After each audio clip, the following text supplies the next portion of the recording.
Des jours viendront où vous désirerez voir un seul des jours du Fils de l'homme, et vous ne le verrez pas. N'est-ce pas en quelque sorte le cas aujourd'hui? Nous désirons participer à la messe et nous ne pouvons pas. Nous désirons nous retrouver en communauté autour du Christ et nous ne pouvons pas.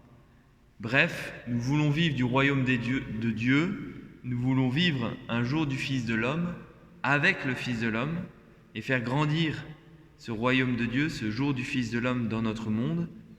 Et nous sommes contraints de ne pas pouvoir nous réunir pour cela. Nous désirons ce jour du Fils de l'homme et nous ne le voyons pas. Alors un petit peu comme ces marins qui sont partis pour faire le tour du monde dans le vent des globes, il nous faut garder le cap alors que nous ne voyons pas, nous ne voyons plus l'objectif. Garder le cap sur le royaume de Dieu.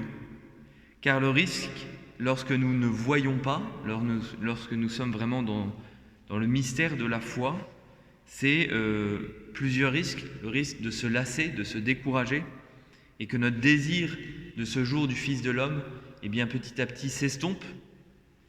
Un autre risque, c'est de faire demi-tour, de renoncer au royaume de Dieu. Tout purement et simplement de faire demi-tour dans la tempête.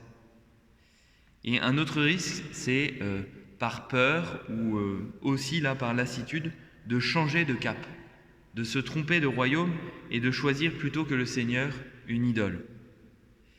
Alors pour vivre cette période où nous désirons et ne voyons pas, il nous faut demander de la patience. Oui, nous ne savons ni le jour ni l'heure.